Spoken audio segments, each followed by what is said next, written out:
Ah, what a good morning, just minding my business with a good cup of Swedish coffee.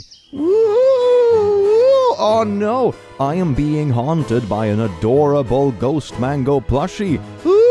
Oh no, it's so spooky. Oh my god. Good evening, laddies, lasses and lasses. Welcome to the click. You smell absolutely spooky today, but like in a good way. And don't let anyone else tell you otherwise. That is right, Spooky Month is officially here. And we have Ghost Mango, we also have Zombie ESD, and we have Pumpkin ESD. Mwah. Oh my god, it's absolutely beautiful. You can pick up yours today in the description below. Make sure you don't miss them out and regret it for the rest of your mortal days. Speaking of spooky things, I have found a beautiful subreddit called r/self, which is stories kind of similar to r/am I the butthole, or for example r/true of my chest, but a bit less specific. So we are gonna read through it together, because the only thing better than learning things on your own in this world by trial and error and your mistakes and all that cheesy stuff is to learn from other people's mistakes. So let's do that together, shall we? Mwah. As they would say in Germany, it's the most preiswert way of learning life lessons. Learning from other people's mistakes. Oh ja, alle meine deutsche Leute, das ist ein sehr preiswertig Ding. Ja, mein kleiner Schmetterling. German is so beautiful. Young men, don't wait till you're perfect. You are already good enough. Start talking to women now. Oh, silly post, it's assuming that women are real. What I realized is that I wasted a lot of time trying to perfect myself before ever approaching women. The most important skill for being attractive to women is know how to talk to them, make them laugh, etc. By all means, keep working on yourself, but you should also just start practicing approaching women as you are now. Don't wait till you're some idealized version of yourself. The most important skill for being attractive to women is knowing how to talk to them. Oh, it's so over.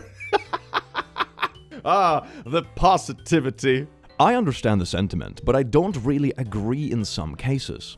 I was a heavy binge drinker with horrible mental health for a lot of my 20s.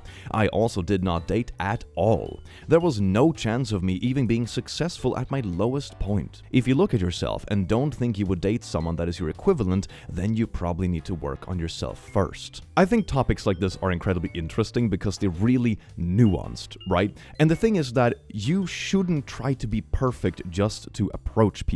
You know those kind of expectations online where it's like, 6 feet, 6-pack, make 6 figures, have 6 Lamborghinis, you know, that sort of thing. But if you go into relationships based only on that, it's just gonna be skin deep. If you have a tough period and oh my god, you don't have a 6-pack anymore and your partner leaves you, was the relationship really based on anything more than just pure vanity? Is that really a relationship you want to have long term? That sounds pretty awful if I'm gonna be honest. But at the same time, you should be good enough to the point where someone would rather be with you than be alone. I think it's important to make sure that you are healthy enough yourself that you don't drag a partner down with you. You have to be able to function on your own before you can be in a healthy relationship. But that of course doesn't mean that you have to be some kind of like superhuman, perfect, glowing version of yourself.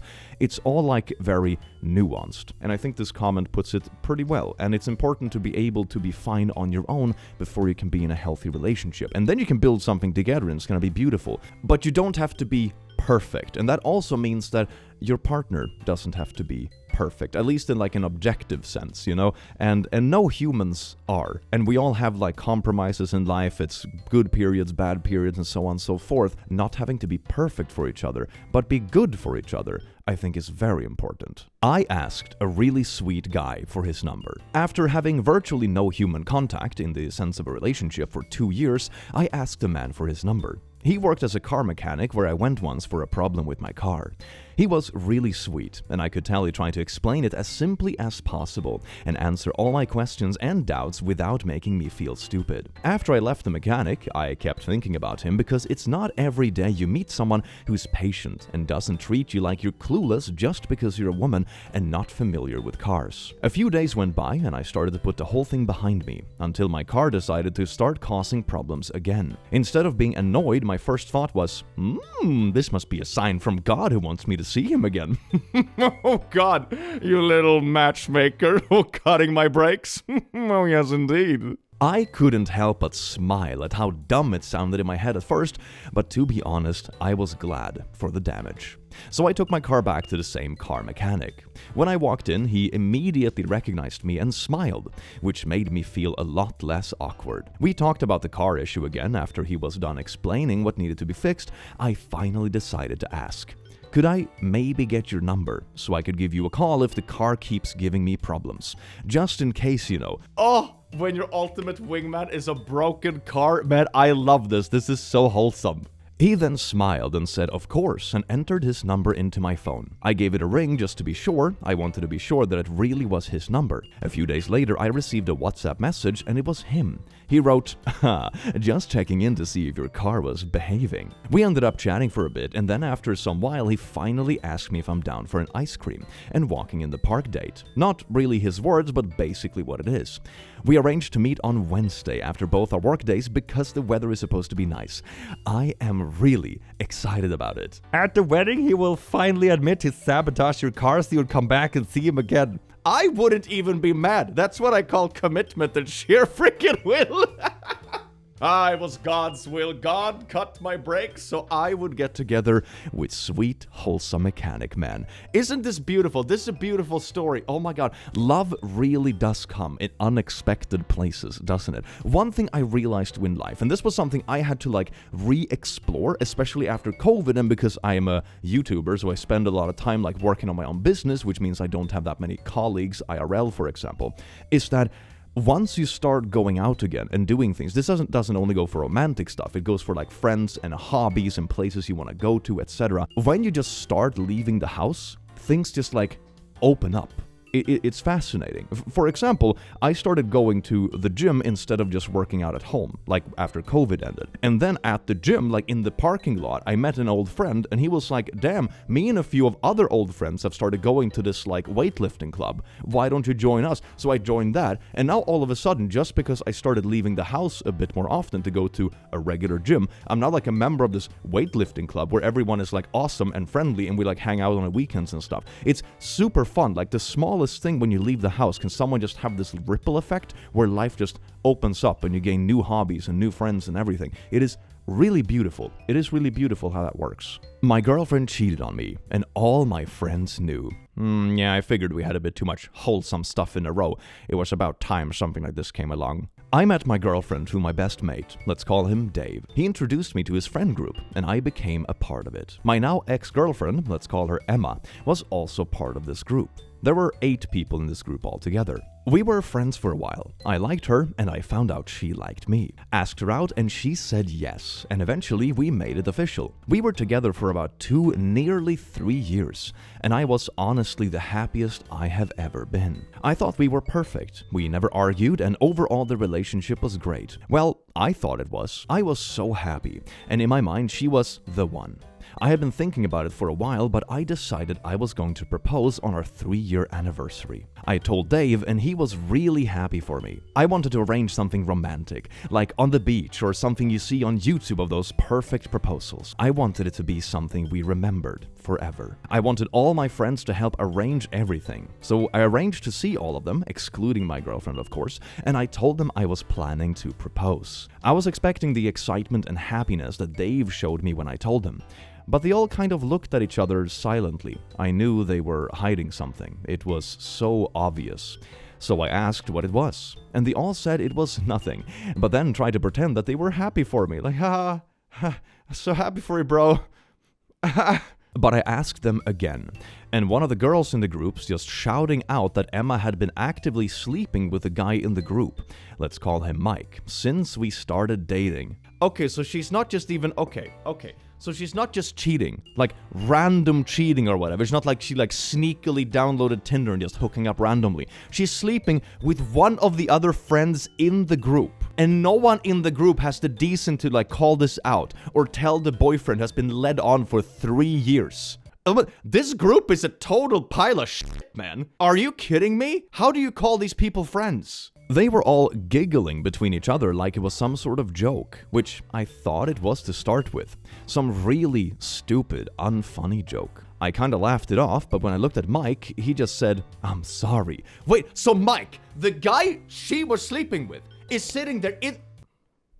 Oh my god, I am sorry. And I could tell he wasn't joking. Man, if this happened to me, I'm not sure what I would do, man. I am not sure what I would do. That is like the most disrespectful BS I have ever heard. And not only from your partner, but from like a group of people you call friends that you have known for years that are supposedly tight-knit and together. And the dude that she's actively cheating with, that someone you are planning the proposal with, is like, hey bro, can you be together as proposal? Oh, by the way, I've been sleeping with your GF for 3 years. What? How are people like this functioning in society, man? Oh my god, this feels like the kind of friend group that is gonna burn itself to the ground within the next couple of years. Because if this is happening now and no one is telling this dude, I wonder what else is going on behind the scenes. What a piece of shit group, man. After a minute, it dawned on me that it was real and not a joke. I stormed out, and if I stayed there any longer, I would have caused a scene. Dave followed me out and told me he had no clue, and I genuinely believe him. I mean, he was also genuinely surprised when you initially told him, so I guess Dave didn't actually know. He seems to be the only decent friend in this group. God damn, man. I still believe him now. He seemed just as surprised as I was. He let me hide out at his place for a while so I could process everything and keep away from everyone. When Emma found out that I knew, she started blowing up my phone. She even turned up at the house and Dave said he hadn't seen me and sent her away. Dave is a bro. Dave is an absolute bro. Oh my god. Dave told me he was gonna see them all again and see what actually happened. So he did. And he told me that Emma started sleeping with Mike 3 months into our relationship. Are you cute? Oh my god. And also like the shamelessness of Mike. Like, I usually say that the person who is the cheater, Emma in this case, has the main responsibility, of course. And sometimes, you know, homewreckers don't even know that the person they're sleeping with isn't single. If you just like meet someone at the pub and go home with them and they're like, by the way, I'm married, it's like, okay, well, didn't know that. It's up to the person who's in the relationship to not cheat, right? But in this case, it is so disrespectful in your face. Like, one of your friends sleeps with your partner for 3 years straight, right after you got together, and everyone's like, oh, everything is fine and daddy, la la la la la. Oh my god. And it was something that happened quite often, multiple times a month, the whole time we were together. And she told all her girlfriends in the group, and eventually everyone knew except me and Dave. And no one told me. No one cared that she was cheating on me for 2 years. They only told me because I was going to propose to Emma. If I didn't plan that, I still wouldn't know. I thought these people were my friends. I was so close to them. They were basically family. I spent most of my time outside of work with them. I mean, I suppose it's better to find out now than later. That is the silver lining. It's like a pile of dog poo, but with a silver lining, right? The whole situation sucks. I cannot imagine what it's like going through this, but it is at least better that you find out now than in 5 years when you're married and have 2 small kids. You know, imagine finding out then and be like, oh, by the way, your wife has slept with this dude for literally your entire relationship and is one of your best friends. You know? So, in that way, it's good that it happens earlier, but man, these people suck, man. Oh my god. Anyway, her and Mike are together now, and they are all still friends. That's also something I have never understood, honestly. Someone like Mike, in this instance, you got together with this girl because she cheated on her ex with you. She has already shown that she is perfectly willing to cross this boundary with not much issues, right? What makes you believe that the same won't happen to you when she, catches the eye of some other dude, right? I had this happen to me, actually, in the past when I have been single, and I have someone come up to me and be like, you're a fresh little piece of meat, aren't you? My boyfriend doesn't have to know. And I'm like, no, thank you. First off, I know that you're not single, and secondly, you've already shown that you're willing to do this. What happens if we become a thing? I'm just the next in line.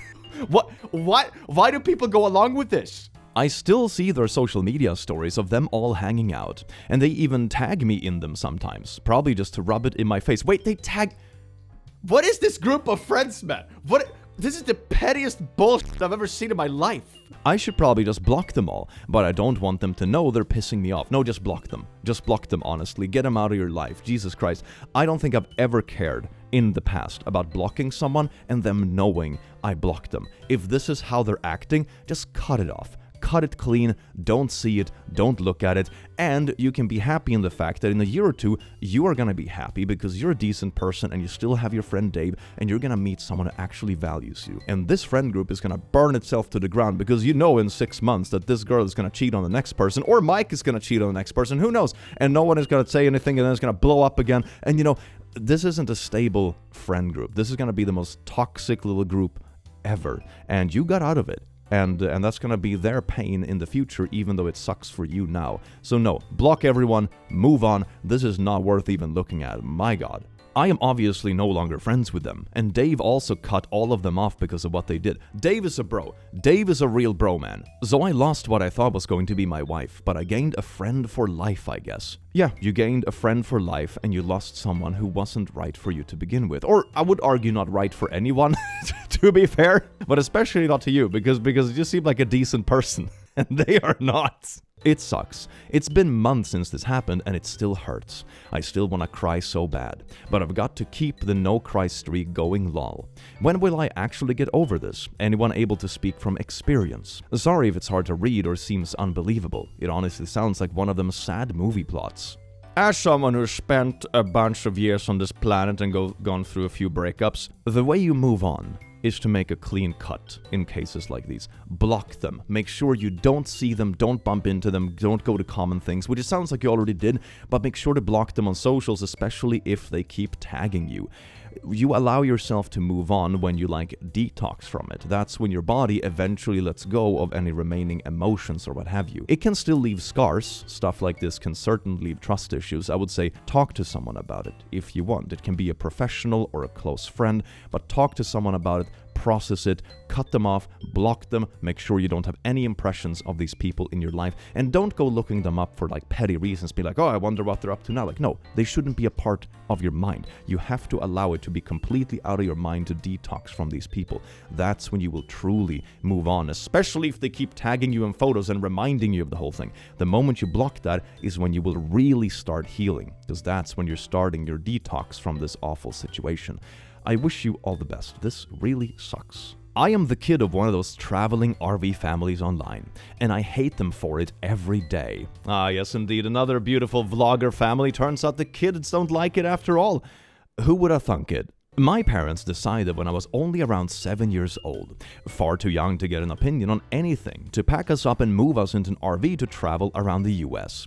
Okay, you see, this is the kind of idea I have been dabbling with sometimes, right? Where it's like, oh my god, I have a flexible job as long as I have a good internet connection, right? What if I just get a mobile studio and I just road trip for 6 months and record videos in the forest or whatever? That sounds like a vibe. That sounds like a vibe, right? But it's not something you do with kids. That's the thing. If you're like me, or you're even younger, 25 or whatever, and you don't have kids, or you have a partner that goes along with it, or you're single or whatever, then you can probably do this just fine. It sounds like a vibe, sounds like a cool lifestyle, and you can incorporate content into it and whatever. Why not? But you don't do this with kids that are 7 years old, that want to make friends and go to school and live their life and stuff. That's not what you do. That's when this turns really bad. My dad works online and my mom makes content online. She's not huge by any means, but big enough that we get recognized sometimes, and big enough that I've had a camera shoved in my face for as long as I can remember. For my privacy's sake, I won't say anything else on that, and I'm using a throwaway account because I've gotten enough attention already, and I am sick of it. I sleep in a tiny bunk bed that I outgrew years ago, and the other bunk is the only space I have to put anything I own. I don't even have a room, just a curtain, and thank God I'm an only child, or else I would have to share the small space I have already. I was homeschooled for most of my education and then switched to online school as my own insistence for high school. I am an 18-year-old girl. I don't have a single friend in person because the longest I've ever stayed anywhere is a month. I don't have a job and no way to get one because of the not being stationary, unless I find one online, which also means I have no way to move out and get away from them. I've had conversations with them about all of this countless times, and they are so delusional and genuinely believe that a nomadic existence is the best way to live. If you choose that is the best way to live for you when you're 30 or 40 or whatever, and you're let's get an RV and not be hunkered down or whatever and break free from society or whatever the argument is, go for it. That sounds fine, but in this case the problem is that you're making a decision for your kid as well. A kid, from the sounds of it, that wants to just settle down, have stable friends, go to school, have hobbies, go to after-school activities, do sports, the stuff kids do. You robbed your kid of their childhood. Do you think your kid wants to spend their entire childhood sitting with their parents in an RV? Are you actually serious? That is so delusional, I cannot believe what I'm reading. I hate them for treating me like some pet they can just drag along in their plans rather than their child. I hate traveling, I don't like heat, I hate dealing with bugs, and I'm so sick of hiking. I can't wait for the day that I finally figure out a way to get away from them with their morning hikes and cameras in my face. I have traveled around the US, yeah, but God forbid I want to have a normal life, go to the college, or maybe make some friends. That's asking too much. 1800 Runaway provides a list of programs that will provide housing and supportive services. We help people like you every day. God, I wish I'd known about this when I was a teen. Okay, that's actually very beautiful. There are resources for this kind of stuff. So I would suggest reaching out to something like this to really get some options, because these parents are not gonna care. They're not gonna magically, change. Because you're already 18, they're not gonna magically change when you turn 19 or 20. They are obviously way too, wrapped up in their own stuff, and they don't see you as your own person. And that is absolutely awful. I hate people that do this, that believe that what they believe is a good choice for them is also automatically the best thing for their child, but not even leaving them with an option. Especially when it's so extreme. Right? Oh my god, parents being a bit pushy for certain things or whatever, sure, fine, whatever, they probably believe they're doing the right thing, but now you've literally robbed your child of having friends, of going to a normal school, of having sports activities or hobbies.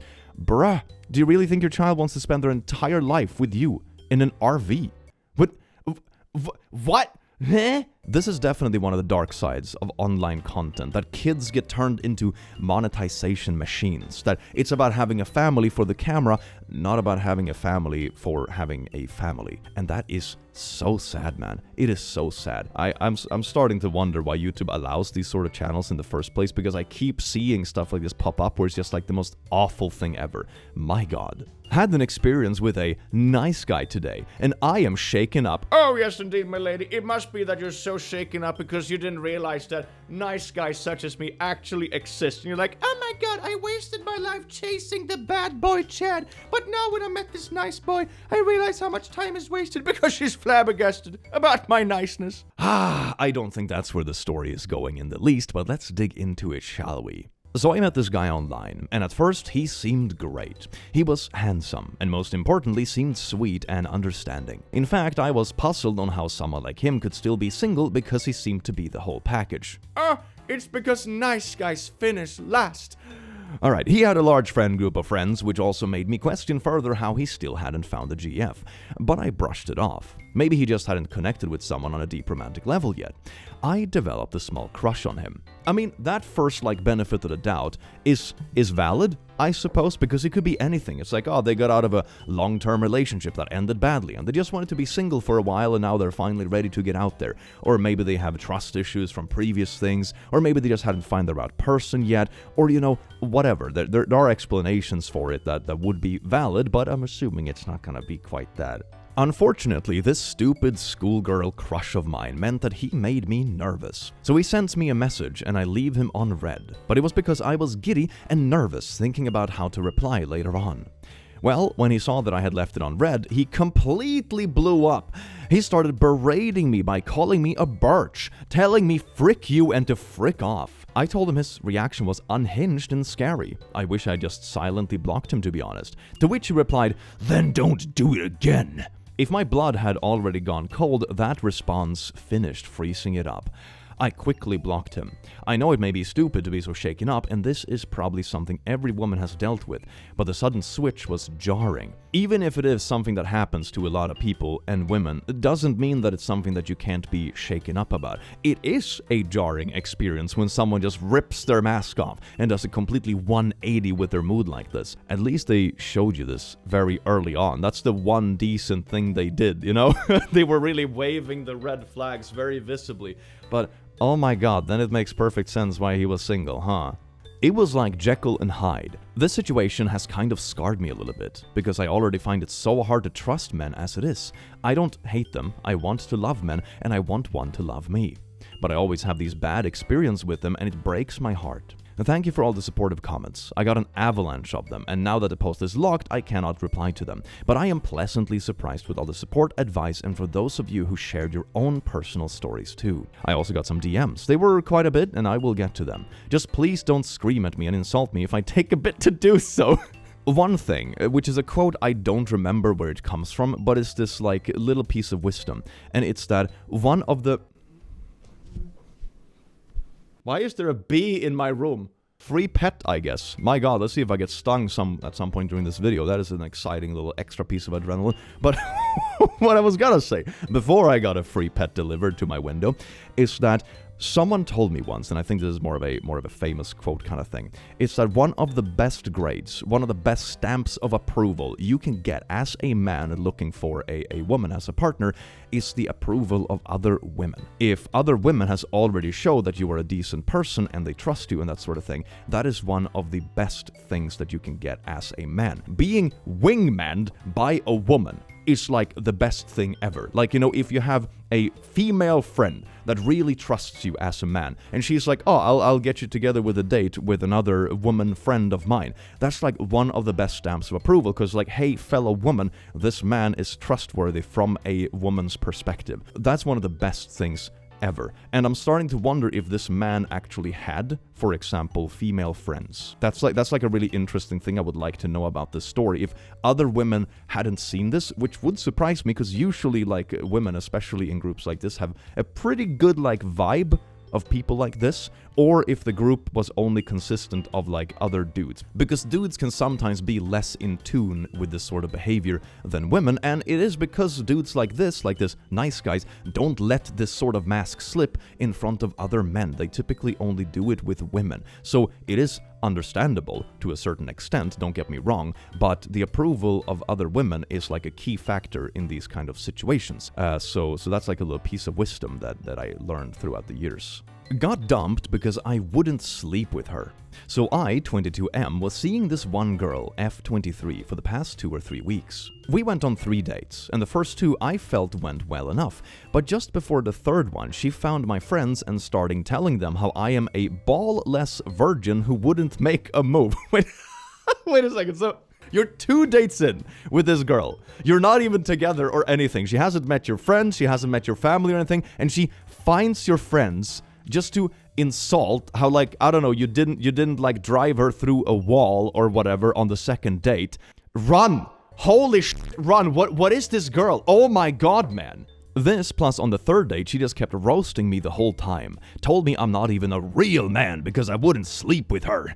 Now my friends think the same thing and I'm super embarrassed about it. Wait a second, a random girl who has more red flags than like one of those people that wave in airplanes or whatever, went to your friends and told them like, hey, shut your butt after 2 dates and they have no idea who this is? Man, so many people in the stories just have real friends. If this happened to me, I can't picture a single friend taking this seriously. Like a random girl reaching out to them saying, hey, I went with Click on 2 dates and he's a spineless, ballless virgin. They would be like, what the f***? And they would send screenshots to me and be like, are you really dating this crazy piece of work? No, this is wild. Why do people's friends suck so much? I want to curl up in a blanket and hide from the world. Block your friends and block this girl. Oh my god, these people suck, man. Anyway, she left the date and then told me she was sleeping with another guy that night, and I thought she was just kidding, but apparently not. Okay, this sounds like someone that has a lot of issues. I'm guessing she has a thing for, like, you know, ooh, take control and be like a strong alpha male or whatever, but she is so damn toxic. Holy shit, dude. Yeah, no. This is like crazy stalker territory. If someone like seeks out your friends before you've actually introduced them to them after a second date just to insult you and berate you behind your back, they're crazy. They're absolutely nuts. This whole affair has left me pretty hurt and makes me question whether or not I'll ever find someone or if they will all react like this. No, you got super unlucky. Okay, this is absolutely insane. You got super unlucky. This is like a 1 in 1,000 kind of crazy person sort of thing. I have never heard of this, and while anecdotal, I have a decent number of friends. Some of them have made, you know, less than stellar choices in their dating life and that sort of thing, but It hasn't come close to this. This is insane. This is absolutely insane. No, you got super unlucky. And that sucks because it can really damage your trust for the future. Our worst experience is sometimes what our brain tells us we have to care the most about because survival instinct or whatnot. So it makes sense on an instinctual level and it's something to be good and aware about, but this isn't the norm. This is not the norm. And also your friends suck ass. If you actually had good friends, I also think you would find dating less jarring because you know that you have people around you that have your back. You should have friends around you that if you have a bad date or you have like a crazy experience, someone like this, you can go to your bro and say like, hey man, I'm feeling down. I had this really whack experience, and he'll be like, hey, that sucks, man. Let's grab a beer and talk about it. You know, that's a friend. That is a friend. These are not friends. These are pieces of... These are enemies that just happen to be close to you and you think they're friends. You don't need enemies when you have friends like this. God. Yes, I am a virgin and I didn't want to sleep with her because she was drinking that night, which is a problem. And also, someone like this isn't someone you want to be with your first time.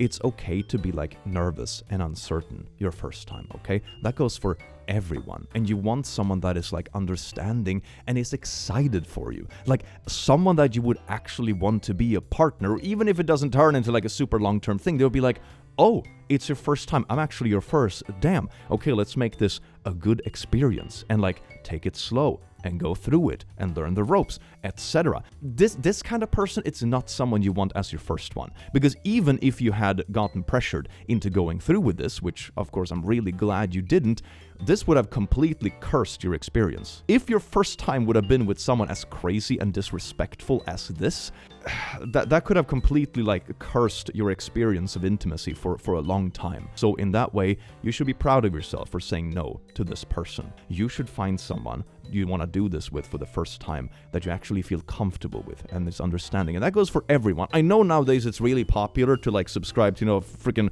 alpha male culture or whatever. And oh my god, you just magically have everything works intimately. And oh my god, I pleased 15 women this last week, blah, blah, blah. That's not reality. And it's not reality for the bros that claim that's the reality for them either. More often than not, those people are just egocentrical to the point they wouldn't care enough about their partner where their partner would actually experience any sort of pleasure anyway. It's all bullshit, okay? It's all absolute bullshit. And being with someone that you can be vulnerable with and experience this kind of stuff and explore things with is so valuable. It is so valuable. And anyone telling you differently is full of shit. Secondly, I had really bad intimate things happen as a child and I just can't stomach naughties. It's a very primal fear and I hope you will never understand. Lastly, thank you so much for the advice and the support. It means a lot to me. You also have trauma about this stuff. Oh my, yeah, no, this girl is not the one. Oh my god, dude. Oh my god. She is a real piece of crap. Real piece of crap. And your friends sounds like they suck too.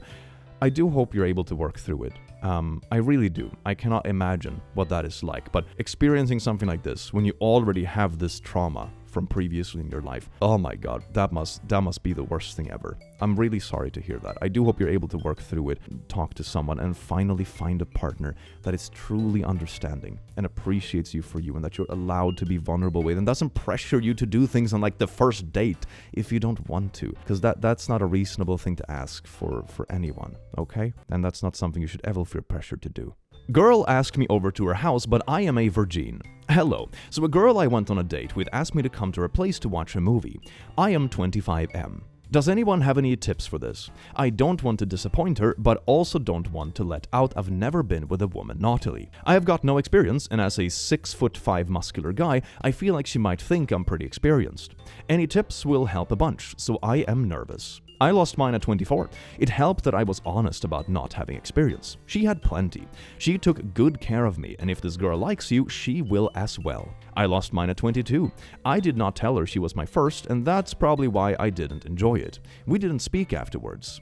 For me personally, when it was time to do that sort of thing, I told my partner that it was my first time, and that made it way more pleasant because she was very soft about it and like guided through it, and she kind of took control and that sort of thing. Then when I had a second partner, I made the mistake of trying to pretend I was all cool and stuff, because at this point I was still a heckin' teenager, you know teenagers are very silly sometimes. At least I was. And then I was like, I have so much experience in this stuff, I know what I'm doing, girl, just yeah. And of course it turned out to be awful because I didn't really know what I was doing, you know? So I sort of have both experiences, and let me tell you, being honest with the partner is definitely the better one. Yeah, definitely the better option.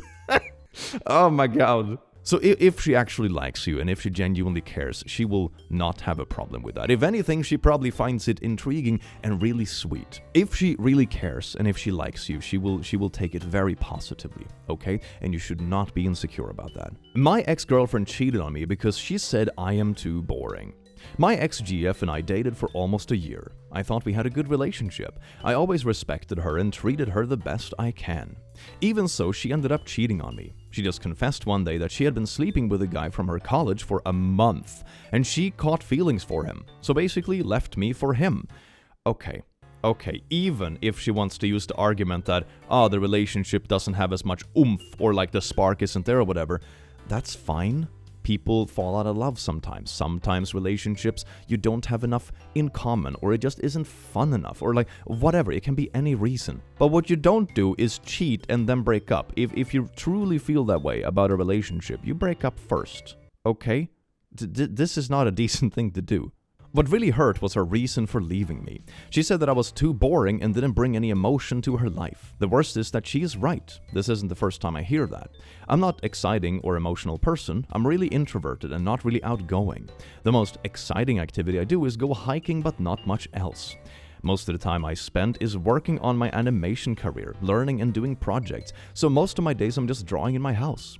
It's a really slow and tedious process, so not really something exciting or an activity to share with someone. It definitely is something to share with someone, but it has to be the right person, of course. It has to be someone that shares interests, someone that's also like a bit more quiet and a bit more introverted and into this kind of stuff and enjoys the more long-term process and the slow hobbies, if you will. And I also find it really rich that she's insulting you for being like, oh, you draw? That's not exciting, like bungee jumping. Oh, so boring. I, on the other hand, am an exciting cheater.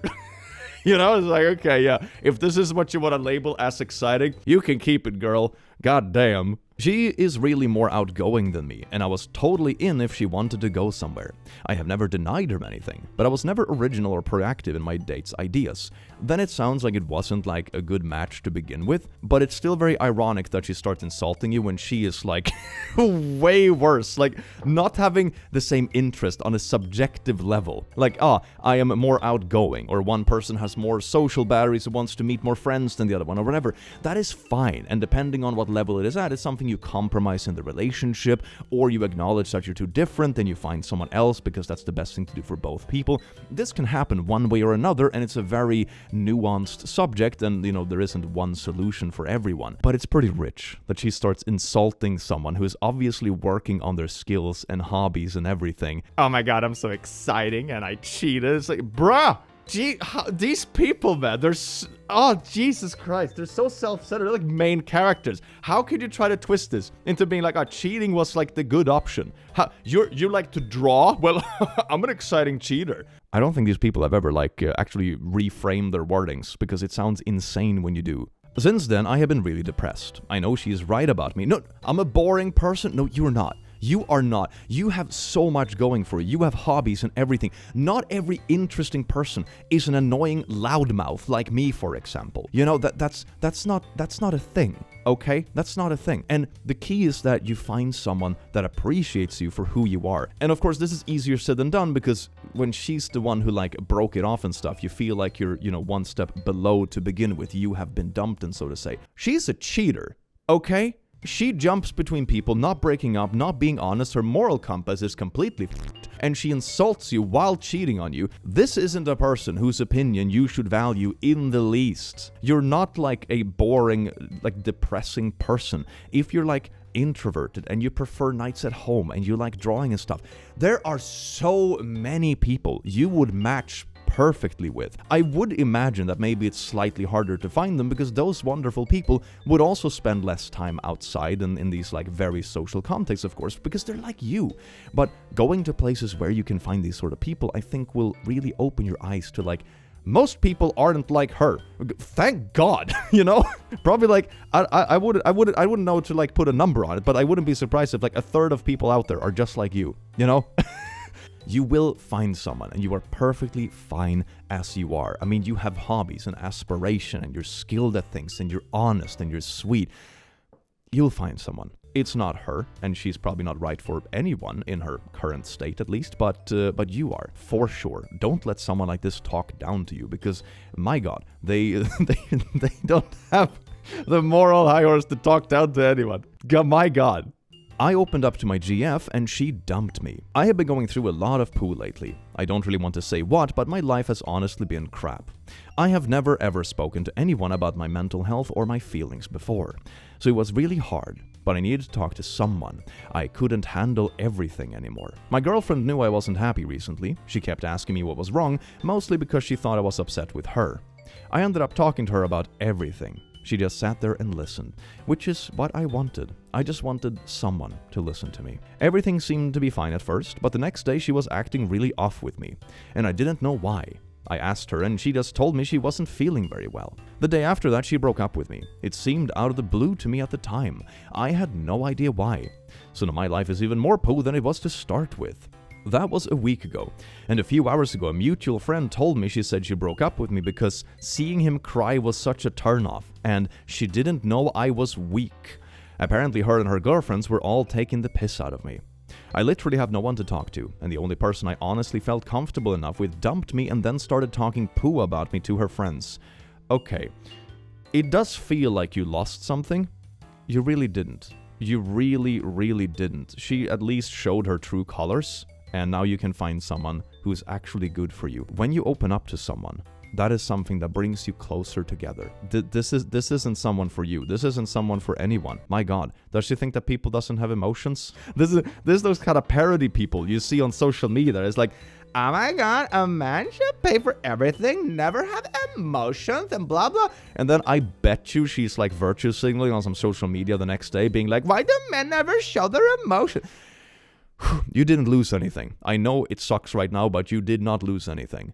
Oh my God, this next story is such perfect contrast. I opened up to my GF at the time. She is now my wife. I saw the post yesterday about the guy who was having an incredibly rough go at the moment and opened up to his GF about what's happening. He ended up crying and subsequently was dumped in a cruel manner for doing so. The reason I am making this post is to try to show other men that being vulnerable isn't a sign of weakness. It is okay to open up to your significant other, and if you can't, frankly, it's a sign that it isn't the right person for you. About 5 years ago, I had been dating my girlfriend for roughly 6 months. We went to dinner and a movie and saw the movie White Boy Rick. Basic premise is that he's a young kid who ends up getting arrested and sent to prison for trafficking narcotics. There's a scene when the family members are driving down a long country road to reach the prison. This seemingly innocuous scene is what broke me. I really never gave the word trigger any credit or merit until I watched this scene. When we got home, she knew something was up and asked if I was okay. When I was very young, my father was incarcerated for most of my life for trafficking cocaine. All in all, he served roughly 20 years. It's something I kind of brushed off, tried to be strong, and tried to live my life through the reality I knew. Single mother, roof over my head, to me this was normal. Most prisons are built away from the dense populace of society in rural areas in the countryside. When I went to visit my dad, I made that exact same drive as the characters in the film. I was completely blindsided by emotion. I held it together until we got home. So now back home with my GF, she asked me what was wrong. I decided I couldn't keep up the facade and explained what I was feeling. I couldn't stop the tears. I wept like a baby. She grabbed me, held me in her chest, and the floodgates opened. It had been over 10 years since I cried, so I just couldn't contain it. She told me she loved me, and it was okay to let it out. That was the moment I knew for sure that I loved her, and she was the one for me. It's now 6 years later, and we are happily married. So men, don't be afraid to be vulnerable. If a woman makes you feel lesser than for being vulnerable, she isn't the one for you. As a woman, let me say that if a woman doesn't let you be vulnerable with her, she is not the right woman for anyone. Opie, I am so happy you found a great partner. That is such a beautiful story, and I think it paints a very nice picture of how it should be when you open up to people. And I really hope the person who wrote the previous story read this one, because that's how you know you have the right partner. When they are really there for you, when you're vulnerable, and you're allowed to be vulnerable and they don't make you feel lesser for it. You know, this kind of thing that, oh, you're not a real man, it is a turn off because blah, blah, blah. It's an honor.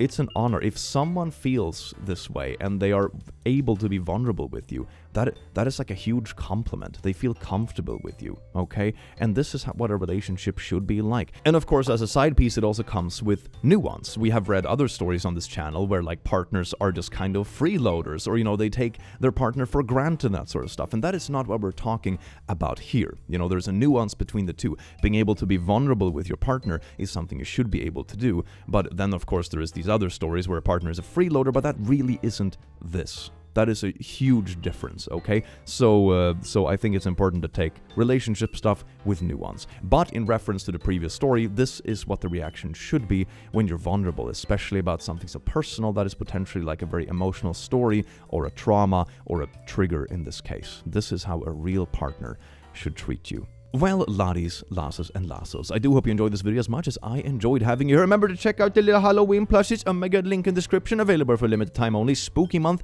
Heck yeah, everyone loves a bit of gay Christmas. I hope to see you in the very near future and have an amazing rest of your day because you do deserve it. And take care. Mwah.